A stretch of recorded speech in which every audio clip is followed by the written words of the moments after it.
يسير ولا تعسير وتمم بالخير ربي زدني علما آمين يا رب العالمين. Assalamualaikum Ustaz.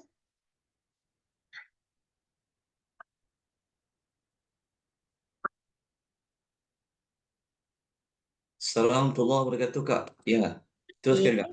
Okey, Ustaz dah ready dah Ustaz? Hari ni, Okey, hari ni boleh. kita masuk ayat 10 Ustaz. Last 2 minggu lepas kita dah sampai ayat 9 Okey. tentang mata yang tunduk. Hari ni Ustaz kata nak sambung ayat ke-10. Surah An-Nazi'at, surah Ayat yang surah ke-10. yang ke-79 ayat ke-10. Okey, sebelum tu dekat FB dia dah keluar ke belum? Kejap Ustaz. Dekat FB. Dah keluar lah. Kejap Ustaz. Tak buka lagi.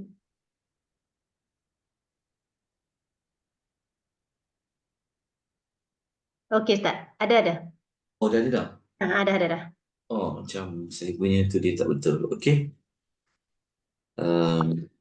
Assalamualaikum warahmatullahi wabarakatuh. Alhamdulillah wassalatu wassalamu ala Rasulillah wa ala alihi wa sahbihi wa man wala. Allahumma salli wa sallim ala sayyidina Muhammad wa ala alihi wa sahbihi wa man tabi'ahum bi ihsanin ila yaumiddin, amma ba'd. Syukur kepada Allah Subhanahu wa taala atas izin dari Allah, rahmat dari Allah Subhanahu wa taala. Pagi ini adalah siri yang ketiga ya. Ya betul Ustaz. Ini adalah pertemuan kita yang ketiga. Kita masih lagi mengambil kita masih lagi tadabbur surah An-Nazi'at. Kita guna kaedah tadabbur secara ringkas. Surah tu An-Nazi'at, yang mana kita dah sampai ayat nombor berapa tadi, Kak? Nombor 9. Nombor 9. Hari ni masuk ayat 10 Ustaz. Okey, ini masuk ayat nombor 10. Sekejap saya nak tengok pada ayatnya. Okey. Sebelum kita menyambung ayat yang ke-10. Okey, sebelum tu Kak, Kak dengar tak suara saya? Okey Ustaz, jelas. Jelas Okey. Tuan-tuan puan rahimani wa rahimakumullah. Kita akan masuk pada ayat yang ke-10, yang mana ayat yang ke-10 ini adalah kumpulan ayat yang dimulakan daripada ayat nombor 8. So ayat nombor 8 pada siri yang kedulu kita belajar, Allah menceritakan tentang a'udzubillahi minasyaitonir rajim, qulubun yawma idzin wajifah. Okey, ayat nombor 8 kita jumpa perkataan qulubun.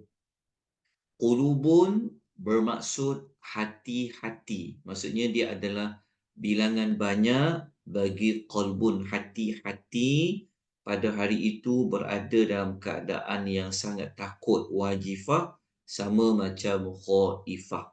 Okey, hati di sini merujuk kepada banyak. Maknanya banyak hati yang takut pada hari berlakunya kehidupan semula manusia setelah mati, iaitu setelah berlakunya tiupan sangkakala yang kedua. Okey, hati yang takut itu, masih ingat lagi dia merujuk kepada hati manusia yang mana?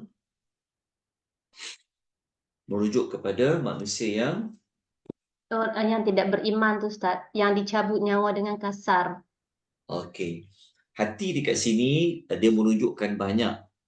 Banyak dekat sini merujuk kepada kita tahu bahawa ramai yang tidak beriman daripada yang beriman. Jadi Allah Ta'ala gunakan bilangan banyak pada qulubun nak merujuk kepada ramainya orang-orang yang tidak beriman kepada Allah.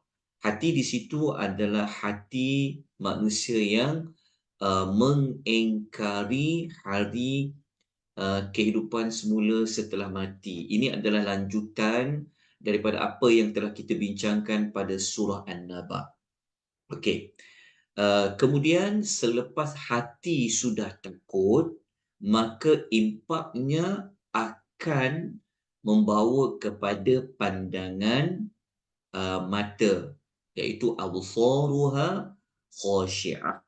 Okey, mata yang tunduk, lesu, mereka merasa sangat hina. Ini telah pun kita bahas pada siri yang lalu. Ia berbeza dengan orang yang beriman, yang Allah jauhkan daripada ditimpa perasaan takut. Baik. Ayat yang ke-10, ayat yang ke-10 adalah ayat yang Allah nak menerangkan kepada kita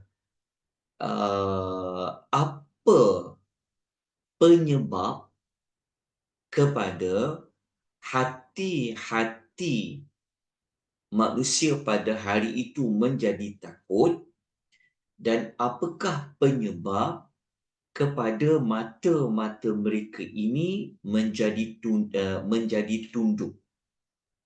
Dalam masa yang sama, ayat nombor 10, Allah nak menerangkan siapakah yang dimaksudkan dengan ayat 8 dan ayat nombor 9. Okey. Jadi kita baca ayat yang ke-10. Allah Subhanahu wa taala berfirman, A'udzu billahi minasyaitonir rajim. Yaquluna a inna lamarduduna fil hafirah. Okey, itu ayat nombor 10. Okey.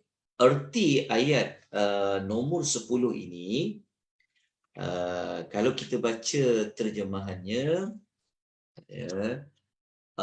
yaqulun, iaitu mereka itu sentiasa berkata. Yaqulun tu adalah fi'lul mudhari', kata kerja yang menunjukkan kepada kata kerja present tense lah. Okey, yaqulun tu itu adalah fi'lul mudhari', kata kerja sekarang yang membawa kepada maksud perkara itu sering kali dilakukan. Maksudnya yaqulun tu maksudnya mereka itu berkata. Berkata dekat situ bukan berkata kadang-kadang, tapi berkata dekat situ berkata yang membawa maksud sering kali mereka berkata. Apa yang mereka katakan? Inna, dekat inna tu ada satu persoalan dekat situ. Hamzah tu, inna tu kan ada lepas tu inna.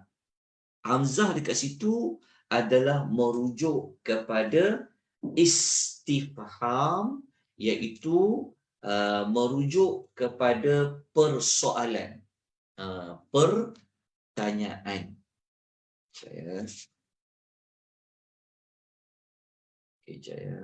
Okey. Jelas tak? So dekat hamzah sebelum inna tu tu kan, itu adalah merupakan dalam bahasa dalam bahasa Arab dipanggil al-istifham, iaitu persoalan. Jadi kena tulis dekat situ, kat situ adalah adakah sesungguhnya kami lamarduduna. Okey, kalau kita tengok dekat lamarduduna tu,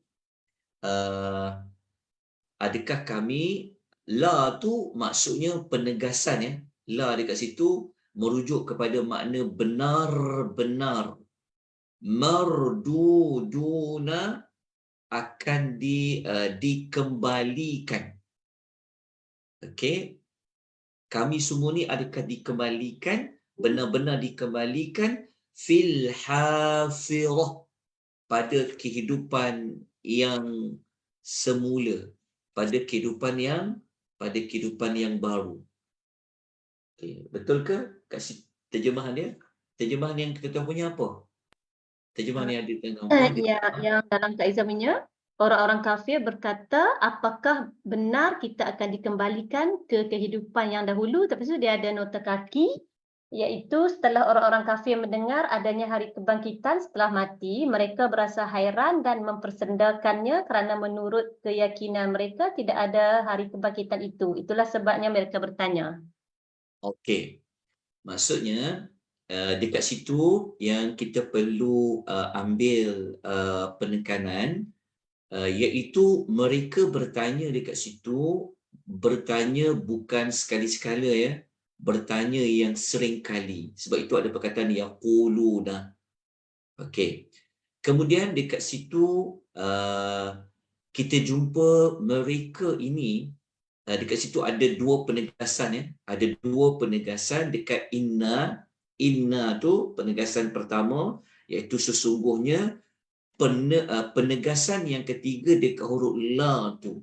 Benar-benar dikembalikan pada kehidupan semula, pada kehidupan yang baru.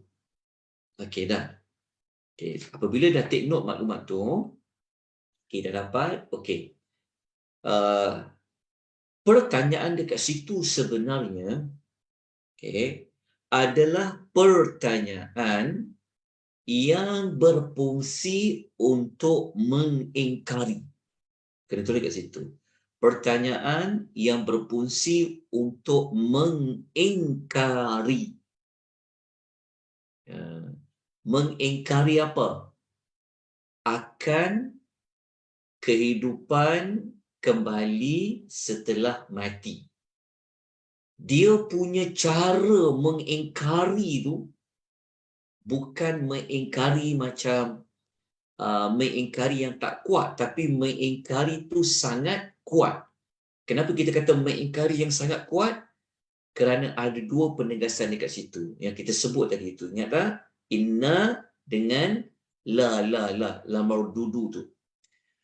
Okey, kemudian pengingkaran mereka tentang kehidupan semula selepas mati ini bukan dilakukan sekali-sekala, tetapi ia dilakukan dalam keadaan yang sentiasa kerana merujuk kepada kata kerja yaquluna yang merujuk kepada present tense fa'lul mudhari' yang menunjukkan kepada perbuatan berterusan dan ia dilakukan dalam keadaan yang sering kali. Okey. Dah dapat dah jawapan tu? Okey. Sekarang kita nak dalami sedikit makna al-hafirah itu. Okey. Okey, al-hafirah. Okey, Al-hafirah ia boleh difahami dari sudut erti awal sesuatu atau jalan yang pernah dilalui. Okey, al-hafirah sebenarnya ia diambil daripada kalimah hafara. Hafara yang bererti menggali. Dia sebenarnya perkataan asal al-hafirah adalah berasal daripada 3 huruf tu. Ha-fa-ra. Yang hafara ini makna dia yang dari sudut bahasa hafara bermaksud menggali. Menggali sebenarnya. Jadi kalau tuan-tuan gali lubang, dia panggil menggali itu adalah perkataan kalimah hafara. Okey. Tetapi apabila kalimah itu diletakkan di dalam ayat, maka ia perlu difahami mengikut konteks ayat. Kalau terjemah secara bahasa, mestilah tak kena kan? Soalannya mereka kata, adakah kami nanti akan dikembalikan dalam keadaan menggali? Kan? Betul tak? Tetapi yang dimaksudkan menggali dekat situ adalah, okey, maksudnya adalah sebab perkataan hafirah tadi, dia dimaksudkan adalah awal sesuatu atau jalan yang pernah dilalui. Okey. Apabila dikaitkan dengan menggali, seakan-akan kalau kita kaitkan dengan jalan yang pernah dilalui, maksudnya apabila seseorang itu dia berjalan balik ikut jalan yang pernah dia lalui. Okey, jadi bahasa mudahnya lah, saya ni pula complicated pula nak terangkan. Bahasa mudahnya, al-hafirah itu dalam konteks ayat diertikan hidup kembali di dunia. Maknanya, kita dulu pernah mengawali hidup. Jelas ya? Itulah maksud al-hafirah lah. Okeylah, kita tinggalkan perbahasan dari sudut bahasa itulah. Okey. Jalan dekat situ untuk ayat yang ke-10. Okey. Ayat yang ke-11, Allah melanjutkan lagi. Okey. Pertanyaan mereka buat kali yang ayat yang ke-11, Allah menerangkan dengan lebih jelas bagaimana yang, maksudnya kenapa mereka boleh mengingkari untuk hidup semula seperti mana yang pernah hidup buat kali yang pertama dekat dunia tu. Allah mengatakan aiza kunna 'idhaman nakhirah. Dalam ayat itu mereka bertanya buat kali yang kedua. Bulatkan dekat huruf hamzah tu. Sebelum idza tu kan jumpa hamzah. Aiza. Hamzah dekat situ membawa maksud apakah ataupun adakah. Itu adalah persoalan.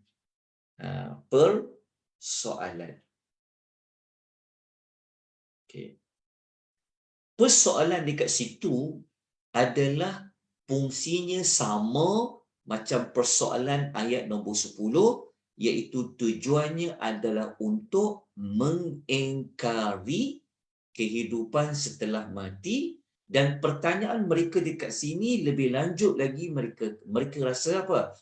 Kunna, kalau kami dah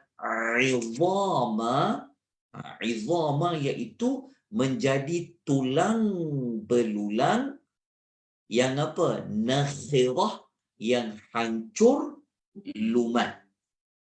Nakhirah iaitu hancur lumat. Kalau tuan-tuan ingin mendalami kalimah nakhirah itu, ia sebenarnya berasal daripada kalimah nakhara. Root dia adalah huruf nun, kha dengan ra. Nakhara. Kalimah nakhara asal-asalnya ia membawa maksud lubang yang dalam, sehingga apabila ditiup angin akan terdengar suara berdesing keluar dari lubang itu. Itu dari sudut bahasa lah. Sebab Quran ni kita memang tak boleh lari daripada memahami dari sudut bahasa. Tetapi dari sudut penggunaan kalimah nakhirah itu pada konteks ayat bermaksud apa? Tulang belulang yang, maksudnya kalau macam dia macam ni, kalau lubang tu masuk angin, dia keluar suara yang kuat, seolah-olah tulang-tulang tu apabila mendengar apa, maksudnya maksudnya tulang itu nak kata bahawa uh, macam macam ni. Kalau macam ada lubang, masuk angin, sudah keluar bunyi. Jadi apabila nak kata pada tulang-tulang ni, maksudnya tulang-tulang tu, maksudnya apa? Dia sentuh je sikit, dia akan menjadi hancur berantakan. Maksudnya hancur lumat lah. Saja saya nak banyakkan kosakata pada tuan-tuan perempuan. Okey. Jelas ya tulang-tulang tu. Okey.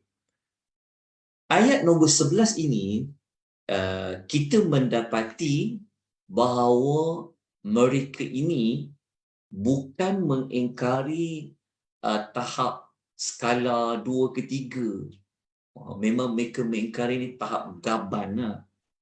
Maksudnya tahap dia memang sangat mengingkari. Sangat mengingkari itu sampai diulang 2 kali mereka bertanya. Dekat inna ada satu, lepas tu dekat iza ada satu. Sebab tu penting membuat penekanan kepada persoalan-persoalan tersebut. Okey. Kemudian ayat nombor 12. Mereka ini pula kata Allah. Okey, siapa boleh baca ayat nombor 12 tu Kak? Ayat nombor 12.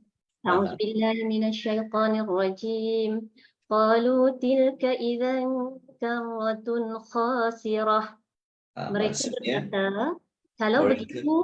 Mereka berkata, kalau begitu, sudah tentu kembalinya kita, iaitu hidup semula itu suatu perkara yang merugikan. Okey. Ayat nombor 12, kita jumpa sekali lagi perkataan qalu. Qalu sama macam ayat nombor 10, mereka mengatakan yaqulun. Okey, apa beza yaquluna dengan qalu? Yaqulu tu fi'al mudhari'.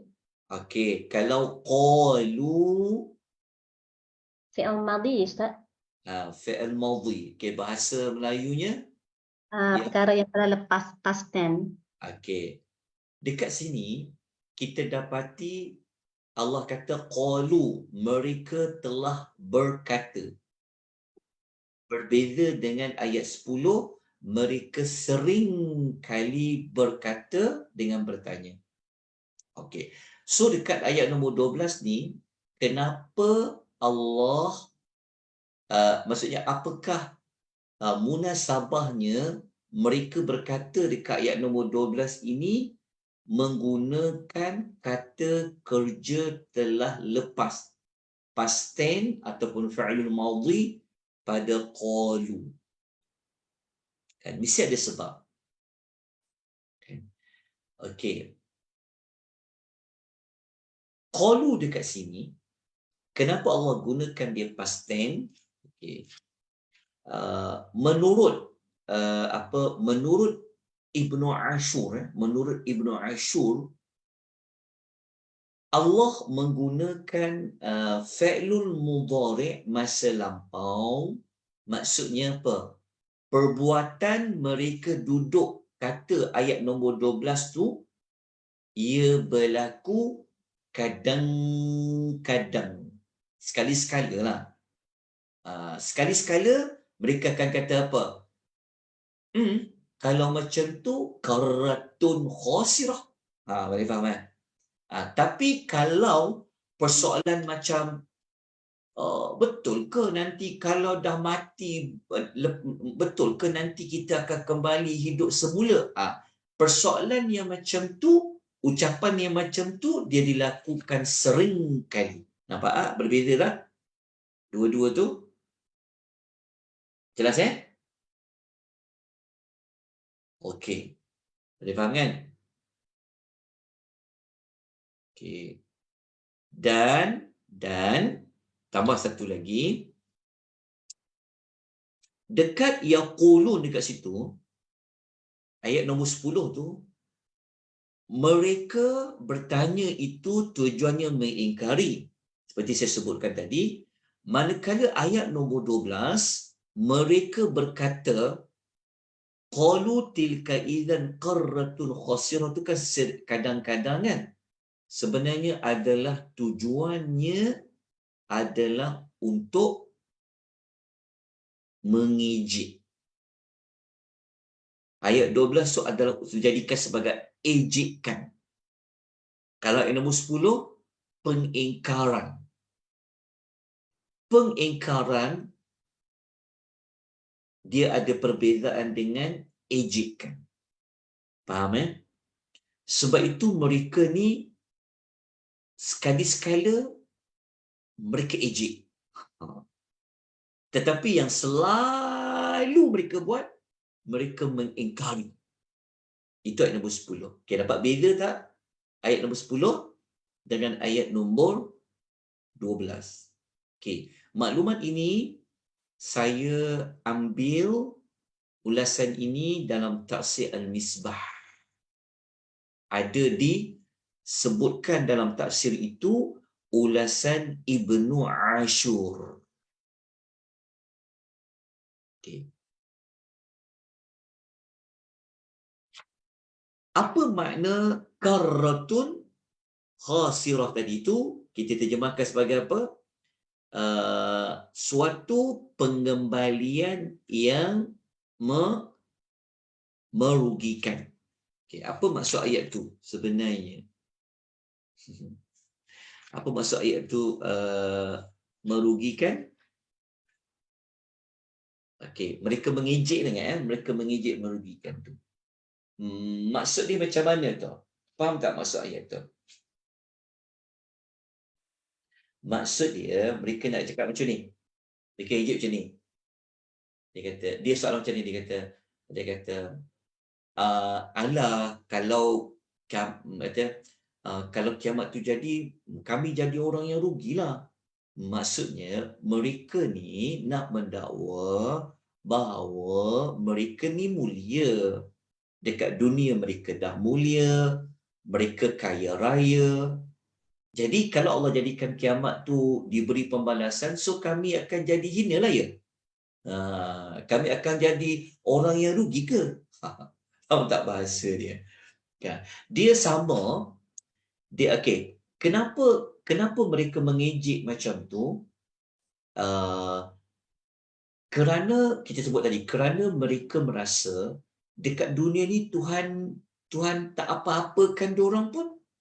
Mereka boleh hidup senang lenang, kaya raya. Jadi kalau kiamat tu berlaku, adanya hari pembalasan tu, so kami akan jadi hina lah. Kami akan jadi orang yang tak sama macam dekat dunia ke? Tu yang mereka duk ejek tu. Okay. Tuan-tuan ingat tak ni, apa ni kisah pemilik dua kebun anggur tu, yang apa ni, pemilik dua kebun anggur tu, yang apabila dalam Suratul Kahfi tu, apabila kawan dia tegur dia pasal hari kiamat tu kan dia kata apa? Dia kata, alah, kalau di kiamat tu pun sudah tentu aku dapat lebih banyak kemuliaannya. Ingat tak ayat dia tu? Ayat dia. Ayat 36, Ustaz. Cuba baca ayat dekat. Terjemahan dia apa Kak? Dia kata, Ayat terjemahan dia ayat 36 tu, dan aku rasa hari kiamat itu tidak akan datang, dan sekiranya aku dikembalikan kepada Tuhanku, pasti aku akan mendapat tempat kembali yang lebih baik daripada ini. Itu maksudnya mereka jadikan kehidupan mereka dekat dunia tu adalah sebagai tanda nanti di akhirat mereka akan jadi lebih mulia. Itu adalah salah sangka lah. Sebab itu mereka kata, kalau kiamat tu jadi, kami akan jadi golongan yang rugi ke? So mereka mengejek-ngejek orang-orang yang beriman, yang selalu mengingatkan kepada mereka tentang hari kiamat. Tapi ejek-ejekan itu ia berlaku tidaklah sebanyak ayat yang ke-10. Okey, dapat faham ayat tu? Okey. Kita teruskan pada ayat yang berikutnya, Kak. Ayat nombor berapa tu? 13. Okey, ayat nombor 13. Maaf, silakan, Kak. أعوذ بالله من الشيطان الرجيم فإنما هي زجرة واحدة. Okey, terjemahannya. Pengembalian itu hanyalah dengan sekali tiupan sahaja. Okey. Lepas tu ia hanyalah dengan sekali tiupan. Ayat yang berikutnya. Ayat berikutnya. Ayat 14. 14.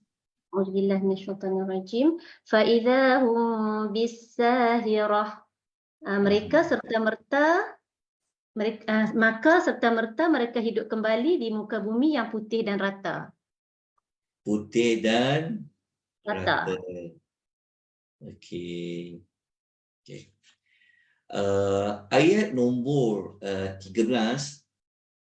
adalah bantahan Allah terhadap apa yang mereka merasa mustahil tentang kehidupan semula setelah dimatikan oleh Allah SWT ni.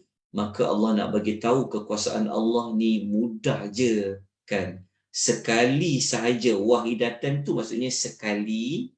Okey, sekali tu merujuk kepada apa? Zajrah. Zajrah ni dia sama macam sayhatu, iaitu tiupan sangkakala yang hanya sekali.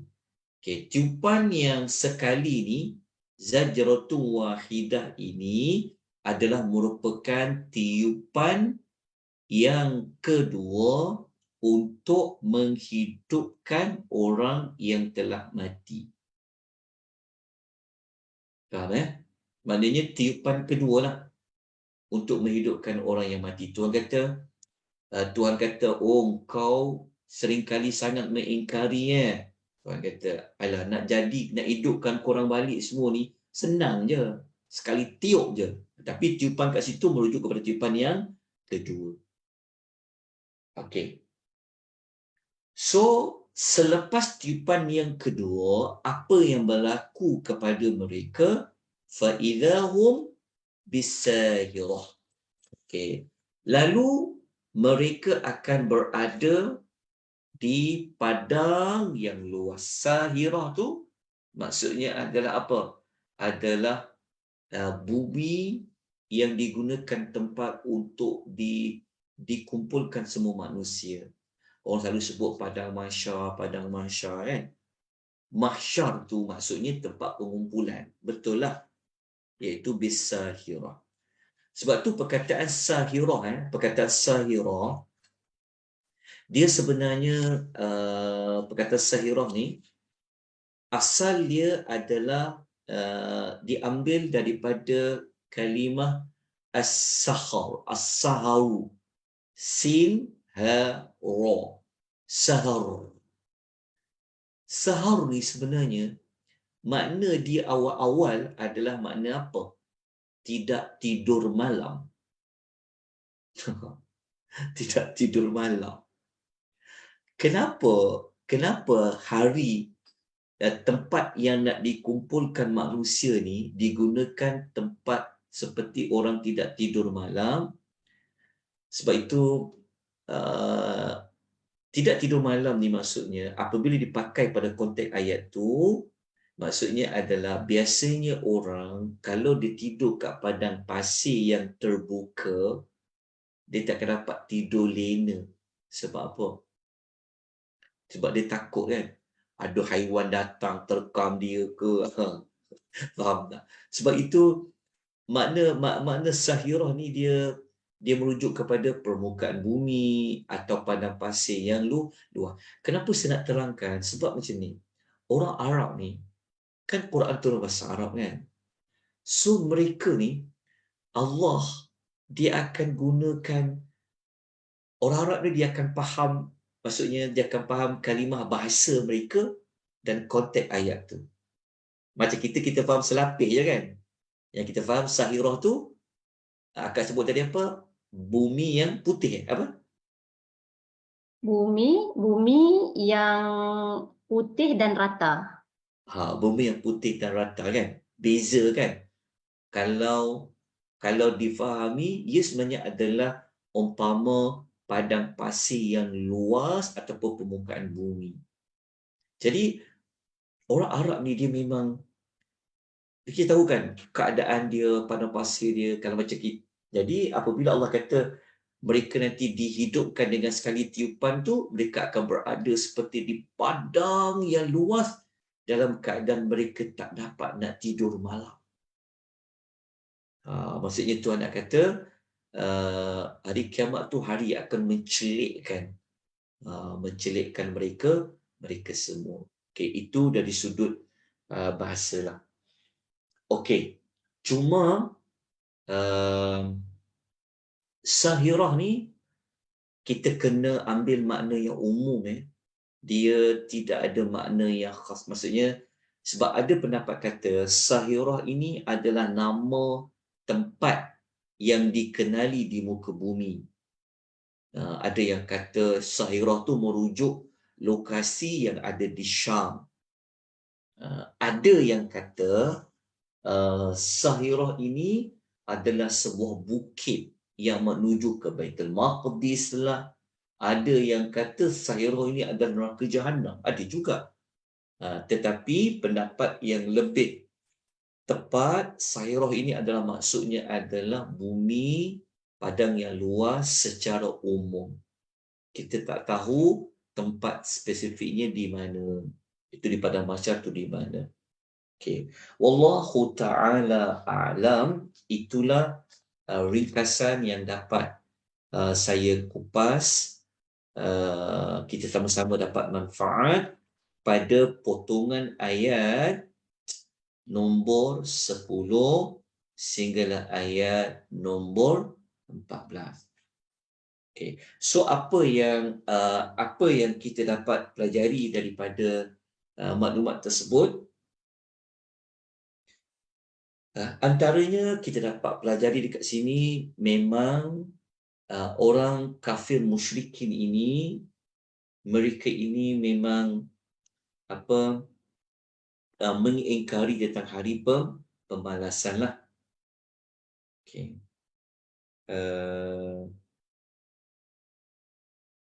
Lepas tu pula, kemudian kita lanjutkan dengan ayat yang berikutnya. Serasa pengajaran dia rasa mudah je nak faham kan? Jelas Okay. Ada apa-apa pertanyaan ke setakat ni tuan perempuan? Boleh ikuti dengan baik ke? Ya. Minta maaf kalau saya nak tanya pasal jika orang kafir ni dia mengingkari hari akhirat tu, biasanya dia guna hujah dia dengan tulang. Aiza kunna idhaman. Kenapa dia? Yalah, kenapa tulang? Kenapa bukan perkataan lain yang dia gunakan untuk guna kalimah mengejek tu? Taklah Ustaz. Apa maksud dia? Kenapa digunakan tulang? Ya, tulang. Kalau dia ejek tentang hari kebangkitan tu mesti aiza kunna idhaman. Idham. Tadi pun idham kan ayat kita yang ke-11 tu. Betul. Okey. Okay. Tulang ia dikaitkan dengan hancur lumat seperti mana dalam surah Yasin itulah kan, yang mereka tanya dekat soalan yang qala may yuhyil 'idhama wa hiya ramim. Okey, tulang belulang yang telah hancur. Sebab tulang belulang ni apabila dah hancur, macam mana nak cantum? Sebab tulang-tulang ni adalah objek yang semua orang tahu. Haiwan-haiwan pun kalau mati, orang nampak apa? Orang nampak tulang. tinggal rangka-rangkanya. Jadi itu dikaitkan dengan tulang lah, mudah untuk difahami. Okay. Sebenarnya bukan tulang saja, mereka juga menggunakan istilah turaba tadi itu. Mereka menggunakan turaba. Mereka juga menggunakan hujah pada tanah. Bukan sekadar izama, mereka juga seringkali menggunakan hujah dengan tanah. Tanah, banyak ayat dalam surah Al-Waqi'ah lah paling senang sekali. Kan? Yang mereka mengatakan wa yaquluna idza misna wa kunna turaba wa 'idhama. Kalau dah mati jadi tanah. Sebab semua orang faham apabila mati jasad tu dah dimakan oleh tanah. Ada banyak lagi ayat-ayat Quran yang menyebut hujah mereka tulang tanah dengan tulang ni berujuk dalam surah As-Saffat ayat nombor 16. Mereka mengatakan aidza misna wa kunna turaba wa 'idhama. Boleh juga rujuk dalam surah Al-Mu'minun, surah yang ke-23, boleh tengok ayat nombor 35. Mereka kata macam tu juga. Idza mittum wa kuntum turaba wa 'idhama annakum mukhrajun. Lepas tu kalau nak tengok ayat lain tentang tulang tu ada banyak juga, macam surah Al-Isra ayat nombor 49. Idza kunna 'idhama wa rufatan. Jadi jawapan dia wallahu ta'ala, setakat yang kita mengetahui tulang ini adalah satu contoh yang paling jelas yang boleh dilihat daripada tubuh badan manusia yang telah mati. Bahkan pada haiwan-haiwan pun dapat dilihat dengan jelas. Lepas tu pula tulang-tulang ni kalau dah hancur lebur, macam mana nak cantumkan balik semua. Itulah sekadar yang saya dapat jelaskan secara ringkas. So kalau ada tambahan, sangat dialu-alukan penerangan tentang tulang tu. Wallahu ta'ala a'lam. Boleh. Okey. Ada pertanyaan lain ke tuan-tuan perempuan? Ada soalan lain ke? Jelas ke? Ada dekat chat, Puan Nitsun tanya, Aha. terjemahan bumi yang putih rata, itu putih itu merujuk kepada pasir yang berwarna putih ke? Bukan. Dia sebenarnya ada hadis yang menerangkan padang mahsyar tu dia ada yang kata tanah dia macam putih kemerahan. Ada dalam hadis tu. Dia macam roti. Kita makan roti putih tu kan. Roti apa panggil apa? Orang utara dia panggil apa? Ya. Roti macam roti potong-potong tu, roti putih-putih tu. Panggil roti apa? Roti keping Slice tu lah roti yang potong. Ya. Nabi SAW ada menerangkan dalam hadis tu tanah dia ada sedikit macam kemerah-merahan, ada yang kata tanah dia memang putih pure macam roti putih tu lah. Itulah wallahu ta'ala a'lam. Tapi soalan apa tadi? Putih apa? Putih apa tadi tu? Putih itu merujuk kepada pasir yang berwarna putih ke? Bumi yang putih rata, bumi yang putih rata tu merujuk kepada warna pasir ke? Wallahu a'lam. Kalau hadis tu Nabi tak sebut warna pasir tapi warna bumi tu. Dia sebenarnya adalah bumi yang sama yang dekat dunia ni. Cuma di hari akhirat Allah tukar sifat dia, bentuk dia. Contoh kita belajar hari itu dekat suratul Naba, bumi kita ni dia akan jadi rata. Dia tidak akan ada yang berbukit bukau, dia tak akan ada yang meninggi dan menurun. Dia akan jadi mendatar je, rata je. Bangunan-bangunan dah tak ada, gunung ganang dah tak ada. Tapi Nabi sebut sifat dia adalah berwarna putih. Ada yang kata putih sedikit kemerahan. Wallahu ta'ala alam. Tak disebut pula dikaitkan dengan pasir. Kalau ada jumpa dalam hadis, tolong maklumkan. Takut saya... Ada Ustaz. Ni Kak Liza kopi daripada Maktabah Al-Bakri. Hadis riwayat Al-Bukhari nombor 6521 dan Muslim 790. Maksudnya manusia akan dihimpunkan pada hari kiamat atas muka bumi, iaitu tanah yang putih kemerahan seperti adunan roti yang bersih. Yang Ustaz cakap tadi tu. Ya, betul. Jazakillah khairan, Kak. Kak Abi, kat mana hadis ni? Maktabah Al-Bakri. Maktabah Al-Bakri. Oh, dia tempat hadis Ada soalan, lepas tu ada dia letak hadis sama sekali. Okey. Betul lah tu. Hadis riwayat Bukhari Muslim Boleh tengok dekat ruangan chat tu. Seperti yang disebut tadi dah. Wallahualam. Okey. Ada persoalan lain ke? Sebelum kita masuk cerita Nabi Musa dengan Fir'aun. Adakah hari ni kita tak boleh buat lama, saya buat sampai pukul 10, saya buat sampai pukul 9.30 tapi saya berhutang setengah jam lah. Setengah jam tu saya cuba bayar tengok hari yang minggu ni juga. Hutang dah kena bayar. Okey. Silakan, ada lagi ke? Jelas ke penerangan saya pelan-pelan lah. Saya pun tak suka nak terangkan laju-laju. Daripada penting jelas lah. Okey. Tapi saya buat tadabbur cara ringkas saja tak nak terlalu mendalam sangat sebab ayat ni dia mudah untuk difahami lah. Okey. Kalau tiada, jom kita pergi kembali ke zaman Fir'aun, ke zaman Nabi Musa alaihi salatu wassalam. Okey, kisah Nabi Musa ni dia berada dalam kumpulan ayat nombor berapa? 15. Itu saya bagi dia punya segmen kan? 15 sampai 24 Ustaz. Sampai 24 boleh? 26.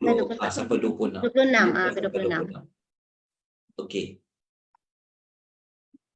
Di celah-celah ayat tu kan Allah selitkan kisah benar yang berlaku antara Musa dengan Firaun.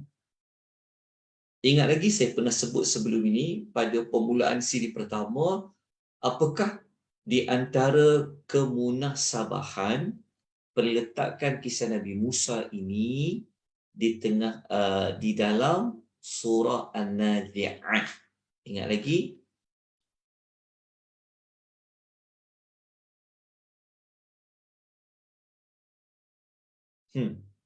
Ingat tak? Okey. Tak apa. Antaranya ingat tak? Konteks surah An-Nazi'at ni pada nama surah tu kan malaikat yang mencabut nyawa dengan keras, betul? Okay. Jadi Allah letakkan kisah Fir'aun ini, Allah nak bawa contoh manusia yang dicabut nyawanya dengan keras, iaitu Fir'aun. Lepas tu pula, ingat tak ayat tadi yang mengingkari hari kiamat tadi, macam mana bentuk pengingkaran dia?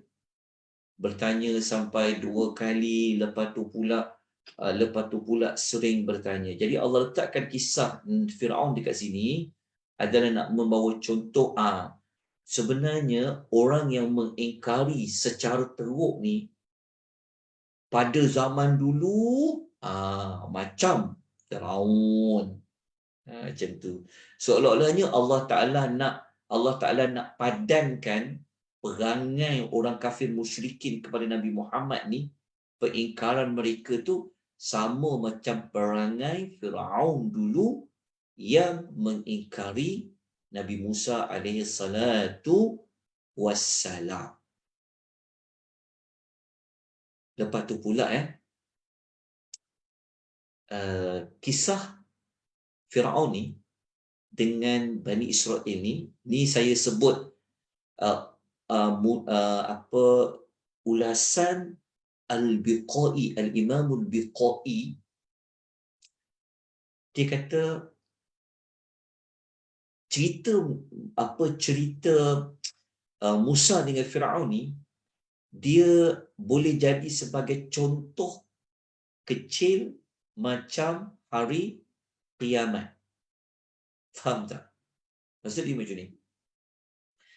Kan Bani Israel dia berkumpul ramai-ramai kan, kena keluar daripada Mesir.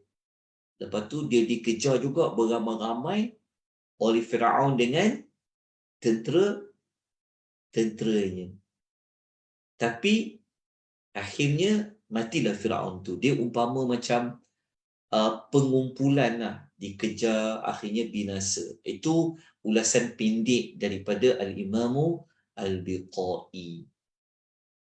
Okey, tak apa. Yang paling penting kita nak lihat kisah Nabi Musa dengan Firaun ini, kenapa Allah letakkan seperti mana kita sebut tadi, dia sangat berkait rapat dengan nama surah tu, malaikat pencabut nyawa yang keras tu.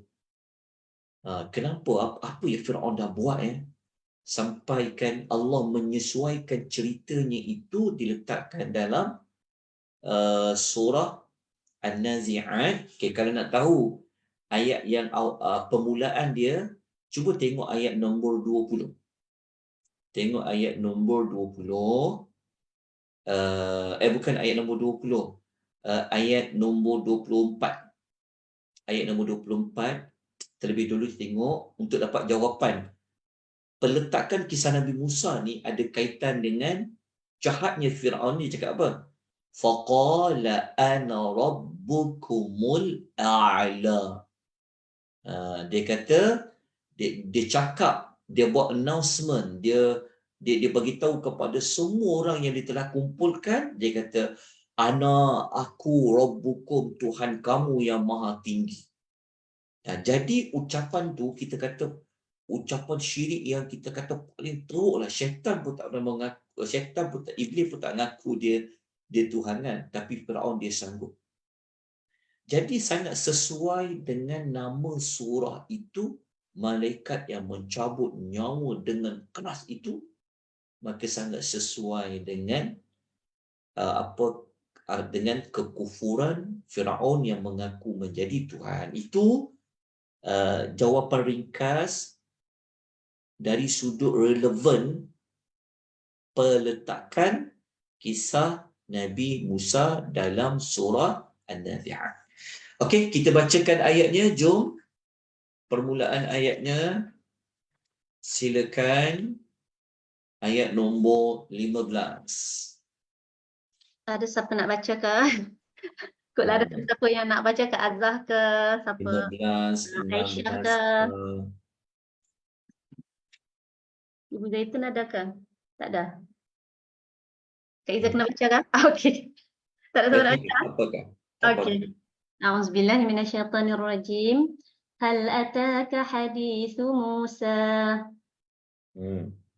Maka serta-merta mereka hidup kembali. Bukan. Sudahkah sampai kepadamu Muhammad kisah Nabi Musa alaihi salam? Okey. Lepas tu ayat yang berikutnya. إذ ناداه ربه بالوادي المقدس طوى. Ketika Tuhan memanggilnya Musa di lembah suci, iaitu lembah Tua. Okey, lembah Tua. Okey. Tua tu adalah nama lembah tu Bilwadi lembah. Nama lembah tu Tua. Tua tu sifat dia Al-Muqaddasah. Al-Muqaddas. Iaitu yang suci. Lembah yang suci, nama lembah itu Tua. Lembah Tua yang suci itu di mana ketika mana Nabi Musa diseru oleh Allah. Nanti kita akan bicarakan. Sekarang kita tengok pada ayat nombor 15, Allah Ta'ala bertanya kepada Nabi SAW, tentang kisah Nabi Musa. Okay. Maksudnya Allah Ta'ala mengingatkan kepada Nabi tentang kisah Nabi Musa yang telah pun Allah ceritakan. Okay. Semua orang tahu kisah Nabi Musa, tak perlu diterangkan lagi. Okay. Cuma kenapa Nabi Musa? Kerana kita tahu Nabi Musa ni dia adalah Rasul yang menghadapi cabaran yang sangat hebat berbanding dengan Rasul-Rasul yang lain dari sudut dakwahnya. Kerana dia berhadapan dengan orang yang sangat keras kepala, melampaui batas, sanggup mengaku dia Tuhan. Sebab itu kisah Musa ni kisah yang boleh diterima oleh pelbagai agama. Yahudi pun mengagungkan Musa, Nasrani mengiktiraf Nabi Musa, Nabi Muhammad, umat Islam pun mengiktiraf kisah Nabi Musa. Okay, itu saya tak perlu jelaskanlah, semua tahu. Dan Nabi Musa ni adalah salah seorang Rasul Ulul Azmi. Dalam masa yang sama, Nabi Musa ni adalah senior bagi Nabi Muhammad SAW, adalah sebagai teladan, motivasi kepada Rasulullah. Maka Allah datanglah kisah Nabi Musa tu. Okey. Ayat yang berikutnya, idnada rabbahu, ketika mana Rabbnya, Tuhannya memanggil dia di lembah suci, iaitu lembah Tua. Tuhan panggil dekat sini, idnadahu tu Tuhan panggil dengan suara yang didengarilah. Maknanya Nabi Musa mendengar suara Allah memanggilnya. Okey, memanggilnya. Okey. Untuk dapatkan maklumat lanjut, macam mana Allah panggil Nabi Musa ni, kita tahu panggil itu memang Nabi Musa mendengar firman Allah Subhanahu Wa Taala itulah tanpa ada perantaraan.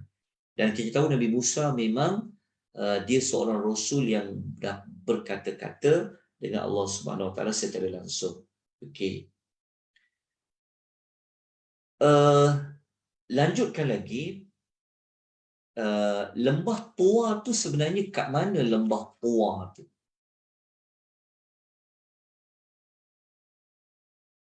Okey.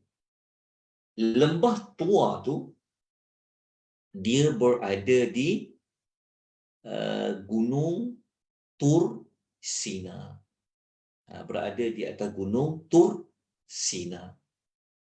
Okey, cuma nak cari lagi lebih lanjut, lembah tu di Gunung Tur Sina, dekat kawasan Gunung Tur Sina tu, dia berada di belah kanan ke belah kiri dekat Gunung Tur Sina tu? Lembah Tua tu dia dekat Gunung Tur Sina. Kalau baca dekat kalau kita baca dalam ayat Quran yang lain, lembah tu yang berada di Gunung Tur Sina tu, lembah tu, cuba tuan-tuan dapatkan maklumat ayat nombor surah Maryam. Cuba tengok surah Maryam, surah nombor 19 ayat nombor 52. Okey, 52. Kita akan jumpa Allah memanggil Nabi Musa. Nabi Musa mendengar suara Allah panggil dia dekat lembah suci Tua. Itu adalah di sebelah kanan gunung. Cuba. Maksudnya suara yang didengar tu lembah Tua tu rupanya dia berada di sebelah kanan gunung. Dia panggil Janibit Turil Aiman. Okey. Jelas Okey. Kenapa okey, maksudnya macam ni. Gunung tu, lembah tu wadi tu ada lembah Kalau sebut lembah, dia mesti dikaitkan dengan tempat ada air kat situ. Itu dipanggil lembah. Lembah tu namanya Tua, yang lembah itu suci. Kenapa dipanggil suci? Kenapa lembah Tua tu dipanggil suci yang berada di sebelah kanan Gunung Tursina tu? Sebab apa dipanggil suci? Kerana kata para ulama, di tempat itulah wahyu Allah turun kepada Nabi Musa ke tempat tu. Sebab tu dia disebut dengan istilah suci. Okey. Dapat surah Maryam tadi Okey. Okey, kita cuba cari satu lagi ayat dekat surah Al-Qasas. Cuba tengok ayat nombor 44, surah Al-Qasas, ayat nombor 44. Siapa boleh bunyikan? Kak bunyikan nak boleh tak Kak? Tengok. Terjemahan ayat surah Al-Qasas 28-44.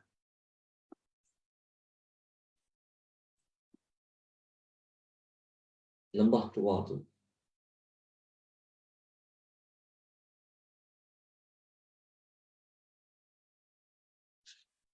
أعوذ بالله من الشيطان الرجيم وما كنت بجانب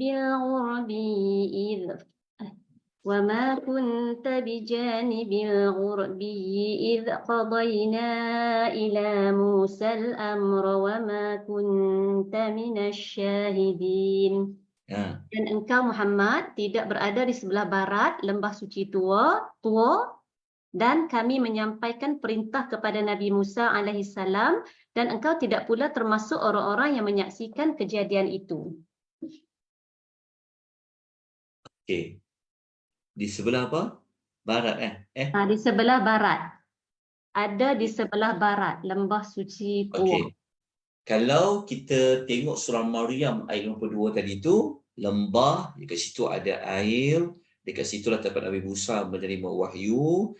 Di kawasan Gunung Tursina itu dia berada di sebelah kanan Gunung Tursina.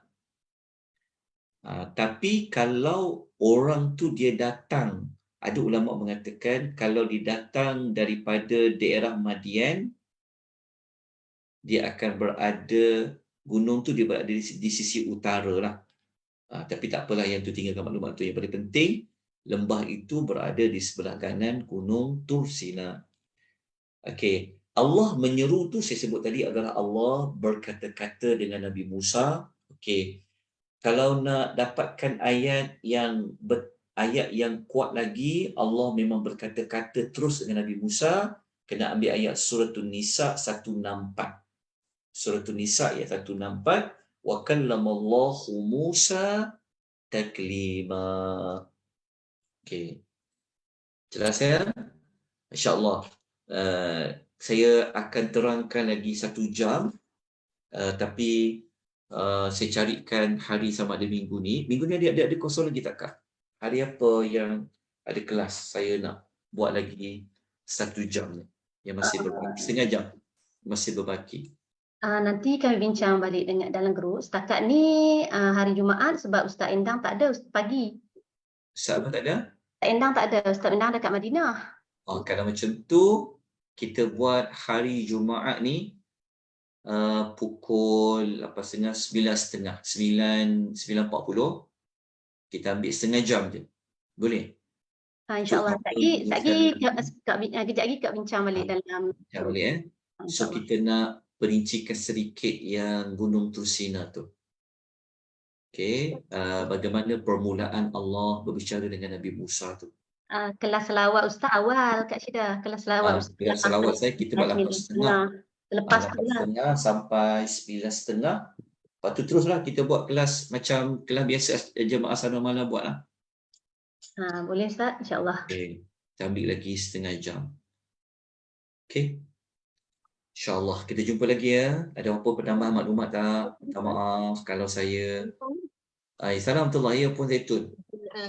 Tanya Ustaz tadi yang surah yang terakhir tu, surah An-Nisa ayat berapa Ustaz? Ayat berapa tadi? 164. 164. Langsung masih.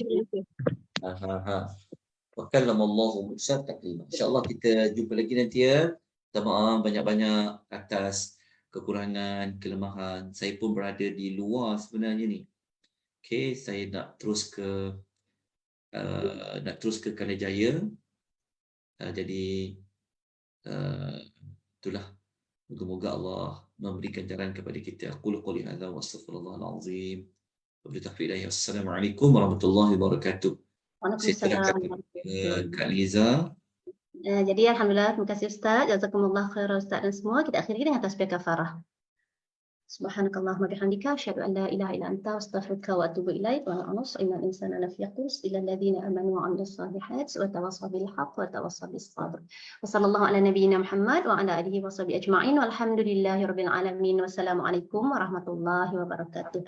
Terima kasih. Terima kasih Ustaz. Terima kasih Liza. Liza. Ini tadi tak dapat nak tolong baca. Tak Tengah cari lepas ni. nak cari. Saya pun laju-laju cari.